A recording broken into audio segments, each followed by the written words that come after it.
தைப்பூச விரதம் அன்றைக்கு பெண்கள் கடைபிடிக்க வேண்டிய முறைகள் பத்தி தெரியுமா? முருகனை பிடித்தால் ஓம் முருகா என்று காமெண்ட் அண்ட் லைக் பண்ணுங்க. பிப்ரவரி 1, 2026 ஞாயிறு அன்று தைப்பூசம். அன்று காலை முதல் மாலை வரை விரதம் இருக்கலாம். காலையில் பெண்கள் குளித்துவிட்டு முருகனுக்கு சிவப்பு நிற மலர்கள் சாத்தி வழிபாடு செய்யுங்கள். வீட்டிலேயே முருகர் சிலை அல்லது வேலுக்கு பால் அபிஷேகம் செய்வது சிறப்பு. திருப்புகள் அல்லது கந்தர் அனுபூதி பாராயணம் செய்யுங்கள்.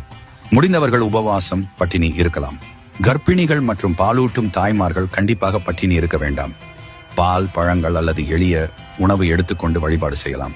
மாலை 6 மணிக்கு மேல் பூச நட்சத்திரம் மற்றும் பௌர்ணமி இணையும் நேரத்தில் சர்க்கரை பொங்கல் அல்லது பால் நைவேத்தியம் செய்து விரதத்தை முடிக்கலாம்.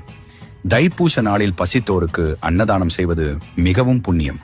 குறைந்தபட்சம் ஒருவருக்காவது உணவு வாங்கி கொடுக்கலாம். முடிந்தவர்கள் அருகில் உள்ள முருகன் கோவிலுக்கு சென்று முருகப்பெருமானை தரிசனம் செய்து வரலாம். தைப்பூசம் விரதம் இருந்தால் குழந்தை வரம், சுமங்கலி பாக்கியம் மற்றும் குடும்ப கஷ்டங்கள் நீங்கும். இது போன்ற நல்ல வீடியோக்களுக்கு புராண கதைகள் சேனலை மறக்காமல் சப்ஸ்கிரைப் பண்ணி வச்சுக் கொள்ளுங்கள்.